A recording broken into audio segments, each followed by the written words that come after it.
stuck there. Tintagel is the absolute supreme spot. But I'm actually on my way to go and have a swim on my lovely beach. There are tourists around at the moment, which is fair enough because it's tourist season, and I don't mind. I'm just having a day to just decompress post Glastonbury, which was amazing.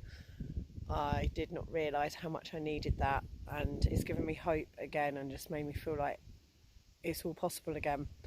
There are incredible people doing amazing things, and I'm honoured to have been part of their world. Like both the people I was staying with, Croissant Neuf and Shangri-La, man, just being connected to all of these people who are creating different ways of being and new ways of living, and I was so inspired, and it just felt good to be connected to these people. And yeah, I very much care about the network now. That's what feels the most important with the next chunk of work to be doing, is to connecting people up, figuring out how to do that in ways that are under the radar. So how to connect, how to bring people together so that we know that we're not alone and we're not reinventing the wheel the whole time. So I've got some things brewing. Watch this space. So I'm gone for a really nice long walk around the island today, just to check in, say hello to it again, and just to it's funny because when I go away from here, it's like a crazy reality check of just how fucking lucky I am to be here and how incredible it is to be here. And then I go to Glastonbury and it's just mental and awesome, and it just reminds me how much I love mental and awesome, and how unbelievably brilliant it is that mental and awesome exists in the world. I am a person of extremes, and to go from 100,000 people, I don't even know how many people are at Glastonbury. I think it's 100,000. It feels like it. I don't know how many it actually is. I know there was 20,000 people more than normal this year, and it definitely felt like it. Absolutely crazy, and post-COVID, and just felt so insane. I'm amazed I don't have COVID. Everyone I know has it. Everyone from my crew's got it. I was sharing a bed with 2 people who have it, but I'm testing negative and I don't feel at all ill. I don't have any symptoms. I might be just immune still from the last time, which would be cool. Although, it's quite good to hopefully I would have built up a bit of immunity again this time, just from being around so many people with it. So that might be good. I'll be getting a little bit of a top up. Who knows? I don't really know how these things work. But I'm going to walk down to the sea, and it will be low tide, and I'm going to have a swim. And I've just done a good march around the west side of the island, and I'll walk back around the east side, and I'll have done a nice circuit with my healing stick from the first pilgrimage, just letting the island know I'm back, and just saying thank you, grateful for everything. So fucking lucky. I'm so in love with my man. I'm so in love with this island, and I'm so in love with the mentalness of life. Wee-hee! So this is the art studio for the other island witch. I mean, there is actually a few island witches, but there's only 2 of us that are public about it. Oh, the chaffinch. And this one is the old island witch. She's the proper one. She's the one that everyone calls the island witch. And her paintings are extraordinary. They're all of the pixies that she sees around Sark. They all look like my boyfriend, who I'm pretty sure has got fey blood in him. There's a legend of in Guernsey. There's a road called the Rouge something, and Rouge de something. I can't remember what it was. Oh my God, that's a bullfinch. I haven't seen a bullfinch in years. Oh, that's a bit exciting, unless it's a chaffinch. Whenever you think you've seen something exciting, it goes sideways, and there's always a bloody chaffinch. It might be a chaffinch. But anyway, that's cool. It's a fat chaffinch if it is. Yeah, no, it's a chaffinch. Oh, it's always a bloody chaffinch. So the story is that in Guernsey, the human men killed all of the fae men, or the fairy folk, because they were having sex with their women and producing very tall beings. And there are 3 very tall beings who I know in Sark and Guernsey who all are from the same planet. When you put them together, they kind of start talking in Furby language, like they just blip at each other, blip blip blip blip, like, and you can't understand what they're saying. And they're all really dreamy, and they've all got fey blood, and they're all extraordinarily tall and extremely beautiful. My boyfriend being one of them. So this is the Witch of Sark also. Annie is her name. Was instrumental in setting up the observatory, which I'm now an astro guide at. And, you know, all this stuff about like science versus spirituality, I had no idea. I would not have been able to be an astro guide in an observatory for the stars had I not known about the planets and the moon, which I know through astrology. So I know astronomy through astrology. And I'm that kind of person. I'm an artist, I'm a creative. My access to things that would seem more left brain and more logical and more linear and more masculine is through storytelling. So because I know the Greek myths and because I follow astrology, I therefore understand astronomy now when I didn't before. So this is the thing. I don't think that they're at odds with each other. I think that they are two halves. I think that science without spirituality is irresponsible. And I think spirituality without science is superstitious mumbo jumbo. So they meet somewhere in the middle. And Annie understands that. And she has the folklore and the magic and the history of the island, along with the science and the astrology and astronomy and the magic of the stars. And she knows what she's doing, this one. She knows her stuff. And yeah, I follow in her footsteps with absolute reverence and respect, because she is big shoes to fill. Big curly black very cool shoes to fill.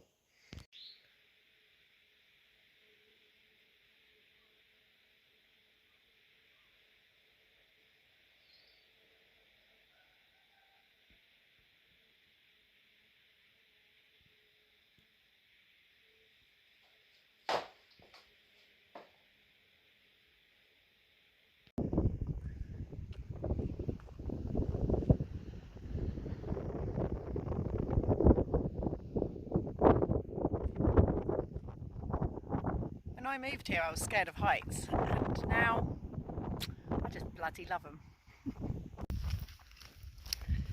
Yeah, so I have been on a massive journey this year. It's been such a good view. It's been 6 months since the pilgrimage, 7 months because I finished at the end of November, and the pilgrimage killed me. I had a breakdown. I've already mentioned that. Yeah, I had a breakdown, and then I got gaslit really fucking badly by someone who is going to take me a long while to forgive and be okay with. And then I also had another difficult situation that I had to get out of that was about to cost me an awful lot of money, that I wasn't willing to be put in the position of. But it's meant I've had to do quite a lot this year of like doing things that I wouldn't like to normally do, like upset someone, or you know, it's hard. Like if people are basically being shit to you, you have to at some point find the confidence or the courage and the guts to be not liked by them, which I've never liked. I've always actively tried to find a way to be okay with people, but sometimes it's not okay, and sometimes enough is enough. And being gaslit and being totally taken for a ride, and like almost left with £21,000 worth of debt is definitely where my line is. I've got a line, and that's the line. So it's been a tough year in that I've been licking wounds and sort of rebuilding my mental health whilst at the same time, and also like was physically broken and had really bad fatigue, and lots of people keep dying. I've had 7 people die in the last 2 years, and had COVID and reacted to the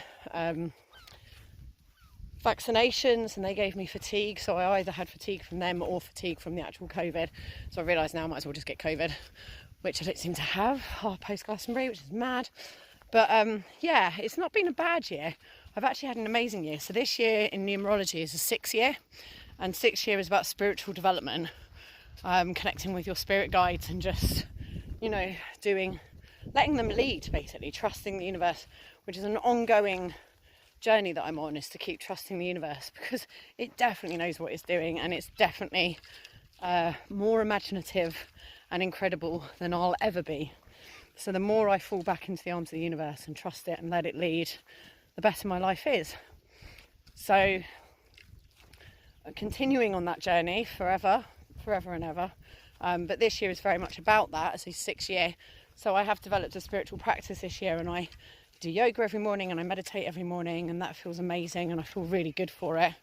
And that's really helped with my mental health and with all these difficult situations that I've had to deal with this year. And then, yeah, in a way, like, so my year, I'm having a 4 year, and the 4 is about the neutral mind. So that literally is about meditating, and it's been about not doing anything. So I've had a year where I've given myself permission to not do anything, and it's been hard. Like, that's been absolutely counter everything I've ever done. I've always had a mission, I've always had a plan, but to spend a year just giving myself permission to do nothing and to develop a spiritual practice and just meditate, basically. And then these things that have come up, in a way it's been helpful that they've been within that framework, because where I might have in previous years like done a load of extra work to try and make things work out differently or do something else, I was just like, no, do you know what, these aren't helping me to have a neutral mind. They're not supporting the neutral mind and permission to do nothing. So I have to just cut them out. I have to cut them out of my life. And I don't know whether I would have done that at any other point in time. And actually it's been an amazing lesson to give myself permission to not break myself working or break myself trying to please people, and just keep on going, you know, like just keep on going until you break. No, this year I have not done that, and it's been delightful. So that's been good. And I feel now like the summer solstice was a real magical turning point. I feel better. I feel 100% back, and I feel ready to do the next bit of work, whatever that is. And I don't know what that is yet. The universe is in charge, so it will tell me. But I really enjoyed interviewing people at Shangri-La. That was amazing, and I really enjoy connecting with and hearing about and knowing about people who are doing incredible things, who are not scared and who are hopeful and who are coming up with solutions and suggestions for other ways of living. That I'm very much interested in hearing about and knowing about and supporting. So I'm going to start interviewing people, and I think I'm going to start in Sark with interviewing people about Sark and about their lives here, just to kind of create something here which I think would be nice to do, but also to kind of practice. And then I want to start interviewing people that I think are interesting, who have interesting ideas, and I'll probably do that over Zoom. It'll be a bit like a podcast, but I'd like to just find out from people how they imagine or see creating a future. That's what I'd like to do. So I'm going to start doing that. Yeah, so now I have something to get my teeth into, and I'm very excited. And watch this space, more to come. There's other things in my head that are brewing that I'm like, yeah, I think that would be a good idea. So we'll see how it goes, and I look forward to sharing my journey, my creative ideas with you.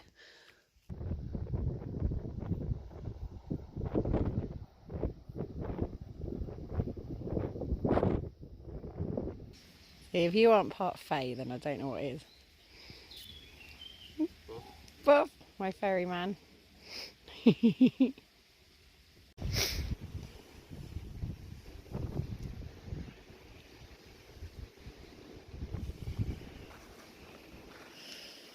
I'm just been for a swim in the sea, which is utterly glorious. And then Just doing some foraging because down here we've got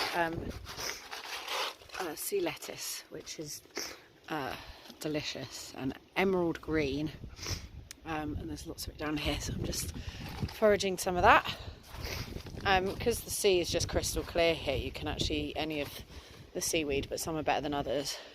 The ones that are not so good you can like crumble up and dry and put with salt, but sea lettuce you can actually eat. And then there's rock samphire as well, which I'm going to go and get on the way out. And yeah, that'd be nice with my salmon steaks that I'm going to have for lunch.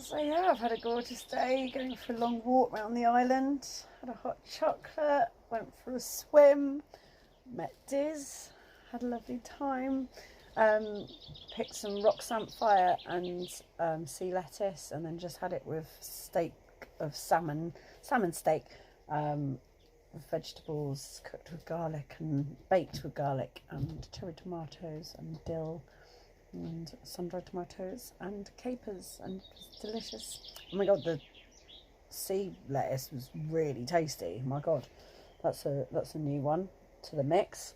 And I'm going to go to the observatory in a minute and take some tourists out stargazing. We're going to go look at Jupiter and Mars and Venus, who are all out, and it'll be the beginning of the moon, which will be really exciting.